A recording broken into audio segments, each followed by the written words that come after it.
Et salut les mecs! Alors j'espère que vous allez bien. Alors aujourd'hui on se retrouve pour essayer une moto mythique de la marque Royal Enfield, l'Interceptor 650. Allez, c'est parti! Sun shines on and the wind is cool. Yeah, it's calling me. And maybe I'll just give in. It's time to keep it slow and breezy, flowing easy, going and I'm feeling. Alors aujourd'hui, petit essai d'une marque mythique, la Royal Enfield. Donc elle a été créée dans les années 60 et maintenant il faut savoir que toutes les Royal Enfield sont fabriquées en Inde. Bon, ça n'empêche en rien la qualité de finition et d'assemblage, hein. Franchement, on fera un tour tout à l'heure et vous verrez que tout est bien assemblé. Enfin, niveau qualité, on est pas mal. Donc on va parler de ce moteur. Donc c'est un moteur, un twin, un bicylindre de 648 cm3 qui développe 47,5 chevaux. Donc tu l'auras compris, elle est bridable, enfin elle n'a pas besoin d'être bridée pour les jeunes permis, vu que, étant donné que sa version full, enfin sa puissance en full dépasse pas 47,5. Et en termes de couple, on est sur 52,3 Nm. Donc avec ce bicylindre, tu as quand même de très bonnes relances. On fera des tests de reprise tout à l'heure, 0 à 100, tout ça. Ce qu'on peut dire de la partie cycle, on est sur une fourche qui est non réglable. Bon, elle est ferme, mais ça va. Et l'amortisseur arrière, alors les deux amortisseurs arrière sont réglables. Donc ils ont des cartouches séparées. Et franchement là, entre le petit tour de roue qu'on a fait là, qu'on peut retenir, c'est que tu as une homogénéité entre l'avant et l'arrière. Donc franchement, c'est bien équilibré, c'est pas mal. En termes de freinage, on est sur un simple disque à l'avant de 320 mm, pincé par un étrier double piston. Tout plein fait, cette bécane pèse quand même 217 kg. Donc bon, c'est pas un poids plume, hein, vous l'aurez compris. Bon, après je pense que c'est en partie dû au moteur, hein. Il est énorme ce twin, il est vraiment gros, les culasses sont énormes. Et du coup, vu que le poids des culasses, et ben les culasses sont hautes, et ben le poids pour la maniabilité, tu le sens quoi. Tu sais, c'est pas aussi vif qu'un roadster standard ou ben voilà quoi. Le poids il est haut, donc tu as un centre de gravité très impacté par ces culasses. Après voilà, hein, c'est ce qui fait son charme, hein. Ce qu'on peut dire de ce moteur, c'est qu'il est doux. Enfin, franchement, tu vois, c'est la première Royal Enfield que j'essaye, hein, sur la chaîne et même en général, hein, tu vois. Mais ouais, ça cogne pas, c'est hyper doux. Les vitesses, elles passent, mon pauvre, mais facilement. Enfin, c'est hyper doux, c'est relaxant. C'est une bécane qui t'as envie de rouler pépère, mais c'est relaxant, tu vois. Tu forces pas sur les commandes. Enfin voilà quoi. Bon, après ça te donne, de toute façon la position de conduite, j'en ai pas parlé, mais t'as les pieds quand même un peu pliés, enfin les jambes un peu pliées. Après positionnement sur le guidon, bon t'es positionné droit, hein. Mais ouais, franchement t'es bien positionné, c'est relaxant, c'est apaisant, t'es détendu, enfin la vie à bord te paraît simple. Tu vois, on va accélérer un peu. Donc c'est une boîte 6 vitesses. Donc par transmission par chaîne, hein. Donc tu as une hauteur de selle de 805 mm. Bon, ça reste dans la moyenne des roadsters, tout ça, tu vois, c'est un peu comme le MT-07. Le positionnement sur la selle, enfin avec le réservoir est très très fin. Donc du coup là c'est vraiment plus facile pour poser les deux jambes à plat par rapport aux autres roadsters, tu vois.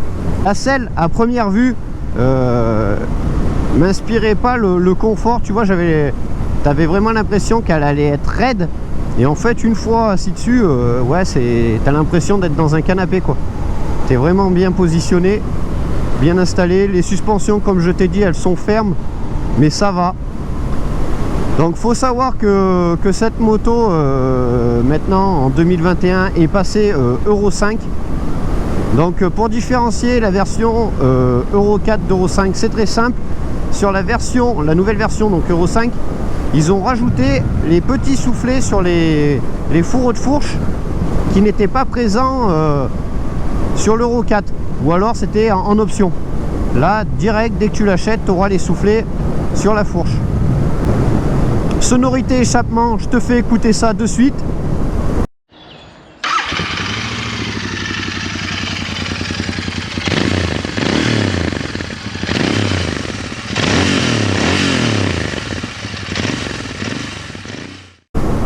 Tu vois, pour un pot d'origine, franchement, c'est plutôt pas mal. Le Twin, enfin la sonorité du Twin a bien été travaillée par Royal Enfield, et on apprécie, tu vois. Les Komodo, bon, de toute façon on fera un tour du poste de conduite tout à l'heure, hein, ils font le job, hein, bon, c'est du plastique entrée de gamme. Mais bon, toutes les commandes tombent bien sous la main, que ce soit les clignotants, le klaxon, appel de phare, tu vois, tout ça. Bon, on aurait aimé un bouton pour les warnings. Et là, malheureusement, c'est pas le cas, il n'y en a pas. Pareil, les leviers, tu vois, l'embrayage, l'écartement du levier d'embrayage est loin. Et le frein ça va, mais le levier d'embrayage, ouais, est assez loin. Et les leviers, aucun des deux n'est réglable. Voilà, tu vois, les suspensions, c'est un peu ferme. C'est vrai que la selle, elle est confortable, mais tu vois, oh putain. Ouais. Question braquage, tu vois, franchement, ça braque plutôt pas mal. Maniabilité à l'arrêt, on est bien, sauf, tu vois, les repose-pieds, en fait, ils tombent pile dans l'alignement de tes jambes. Donc, soit tu es obligé de poser tes jambes derrière le repose-pied, tu vois, soit devant. Mais du coup, ouais, pour manœuvrer, alors soit tu tapes les repose-pieds dans les tibias, soit dans les mollets. Donc, c'est au choix. Mais bon, on chipote là, les gars, hein, on chipote. Donc tu vois, on va parler du poste de conduite. Donc ouais, bon tu sais, c'est un style néo-rétro, donc tu vois, ils ont quand même gardé un contour et un compteur à aiguille. Donc franchement, c'est pas bête de leur part. Enfin, ça va bien avec la bécane. Donc tu as quand même un petit écran LCD où tu as quand même toutes tes informations. Donc tu as une jauge à essence, ton kilométrage total, ton trip A, ton trip B. Donc voilà, c'est toutes les informations que tu as besoin de savoir. Tu as ton ABS, donc tu as un ABS hein, quand même, hein, sur cette bécane, tu as même un anti-dribble. Donc bon, c'est plutôt bien pensé. Tu vois les Komodo, ce que je te disais tout à l'heure, donc c'est quand même un plastique assez cheap, mais bon, ça fait le taf. Tu vois. Les leviers, donc comme je te disais tout à l'heure, le levier d'embrayage et le levier de frein ne sont pas réglables. Donc tu as un embrayage à câble, hein, c'est pas un embrayage hydraulique. Et tu vois, le levier de frein n'est pas réglable. Donc tu as un feu avant en ampoule, hein, tu n'es pas sur un feu LED, hein, tu l'auras compris. Le disque avant est un 320 mm, freiné par un étrier By-Bray. Donc c'est une filière Brembo, de mémoire, hein, dites-moi dans les commentaires si je me trompe. Duritavia, ah ouais, pas mal, tu vois. Petite Duritavia. Donc ce moteur est refroidi hein, par refroidissement liquide. Donc tu vois le moteur hein, qui délivre 47,5 chevaux. Bon, il est énorme. Hein. les 217 kg de la mémère tout plein fait, tu sais d'où ils viennent. Hein. Quand tu vois les culasses, bah après c'est vraiment bien fini avec cet alu brossé, tu vois, avec les petites ailettes et tout qui vont bien. Ouais, c'est vraiment joli. Un petit détail de la part de Royal Enfield, tu vois, tu as cette petite protection coincée entre les ailettes, justement pour pas que ta jambe, enfin ton tibia, vienne appuyer sur les ailettes qui sont chaudes du coup. Donc c'est plutôt bien pensé de leur part. Tu as cette petite pièce aussi en alu brossé qui est vraiment pas mal. Bon, c'est vrai qu'en termes de finition, franchement, tu vois, Royal Enfield est très très bon. Bon, après, c'est pas du triomphe non plus, mais bon, rapport qualité-prix, il n'y a pas photo. Hein. Franchement, c'est vraiment bien fini. Bien fini. Tu te retrouves même avec un petit bouchon d'essence chromé comme ça, il est vraiment joli. Ouais, bon à savoir, hein. Pour ceux qui aiment bien bidouiller leurs belles et les personnaliser. Donc pareil, hein, tu as un gros catalogue d'accessoires Royal Enfield. Et puis tu as un gros effet de mode sur cette marque pour des personnalisations de dingue. Donc faut savoir que ce Twin, il est partagé avec aussi la Continental GT. Donc elle, mon pauvre, tu retrouves un petit guidon bracelet. Les repose-pieds positionnés un peu plus haut. Donc tu as une position, c'est en gros pour attaquer quoi. Mais attaquer gentiment, hein, tu as toujours le même bloc moteur. Tu as un réglage suspension qui est différent aussi. Et faut savoir donc que ce modèle, ceux qui aiment bien le look scrambler et tout, il y a possibilité de les personnaliser. Mon pote, je te mets une petite photo là. Tu vois, t'hallucines. Bon, après c'est pareil, hein, faut couper la boucle, tu changes les amortos, la selle. Mais il y a moyen de te faire des trucs vraiment sympas, sachant que tu as un prix de départ qui est quand même 6800 €, enfin 6009, comme je t'ai dit, c'est quand même fun. Donc ça te laisse quand même, si tu as envie de bidouiller ta belle, de la marge. Donc on va se faire un petit test 0 à 100 km/h. 3, 2, 1.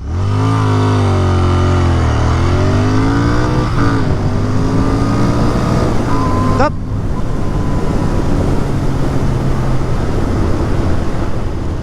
Bon, faut savoir que cette bécane est équipée de pneus Pirelli. Donc je sais plus exactement quel modèle c'est, je crois que c'est Phantom ou un truc comme ça. Donc on va voir ce qu'ils vont donner, on va accélérer un peu pour voir. Voilà, ça saucissonne un peu les suspensions, tu vois. Freinage, tu vois, ouais. Tu vois, faut pas hésiter à appuyer.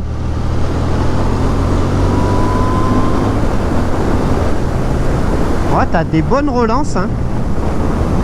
Ce petit Twin, eh ben, il rechigne pas à prendre des tours, hein. Donc tu vois, il n'y a pas de problème, tu peux mettre du gaz.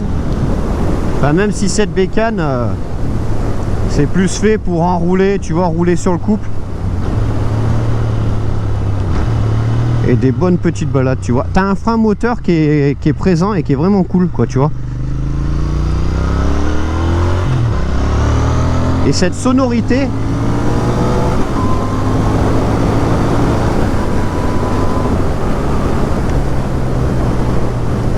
ouais, donc plage d'utilisation, hein, jusqu'à 6000 tours. Au-dessus de 6000 tours, le moteur commence à s'essouffler.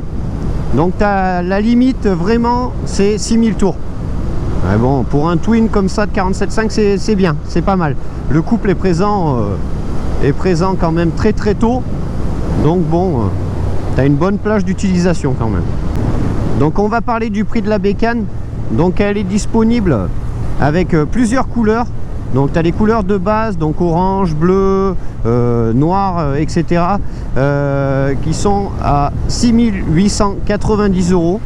Après tu passes avec des couleurs particulières, tu sais, avec du biton, etc. De toute façon je te mettrai le lien dans la description.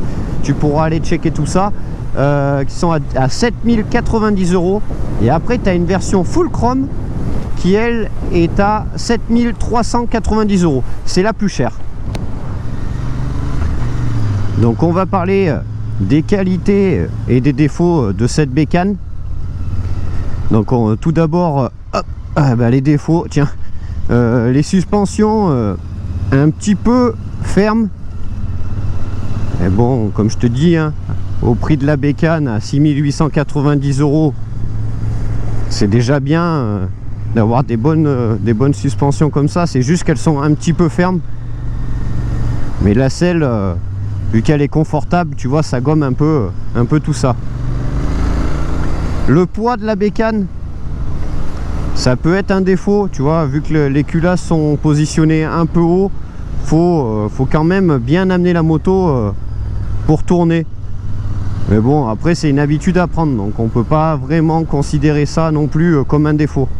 Faut savoir que la ligne d'échappement d'origine, dès que tu l'enlèves et que tu en mets une autre d'une autre marque, tu gagnes presque 10 kg, hein. Les silencieux, les deux silencieux sont énormes et ils sont pleins dedans, donc et puis ça la libérera et voilà. En qualité, on va parler du moteur, donc la souplesse du moteur, tu vois, il est vraiment coupleux, il cogne pas, il est confort, il vibre pas, il tremble pas. Regarde, tu peux te mettre attends, il n'y a personne derrière, je vais me mettre en 6, tu vois, je vais descendre à 2000 tours, à 50, tu vois, je vais accélérer, et ben ça repart, mais sans rechigner, tu vois, ça vibre pas, ça tremble pas. Il est vraiment top ce Twin. Les commandes d'embrayage, enfin la commande d'embrayage est vraiment douce. Enfin, t'as pas de point dur, t'as rien. Les vitesses, elles passent avec facilité. C'est tip top. Le freinage, par contre, le frein avant, t'as pas trop de feeling, mais pourtant ça freine fort, tu vois. Mais faut vraiment appuyer. Par contre, le frein arrière, je te dis direct, il est inexistant sur le début, donc t'as vraiment pas de sensation, t'as vraiment pas de feeling, et puis d'un coup ça freine, donc c'est vraiment bizarre, donc un peu comme ton frein avant en fait. Mais faut appuyer, faut pas avoir peur d'appuyer, tu vois, il y a personne derrière, regarde bien, tu vois, je me mets à 60, tu vois, je vais tout bloquer, tu vois, donc t'as quand même un bon freinage, mais faut pas hésiter à appuyer. Donc voilà, c'est le moment de se quitter. Donc comme d'habitude, je tiens à remercier la concession Yamaha Auvergne Moto 63 située à Aubière, hein. Donc si vous voulez des renseignements sur cette petite bécane, n'hésitez pas à aller les voir ou à les contacter. De toute façon, le lien est dans la description.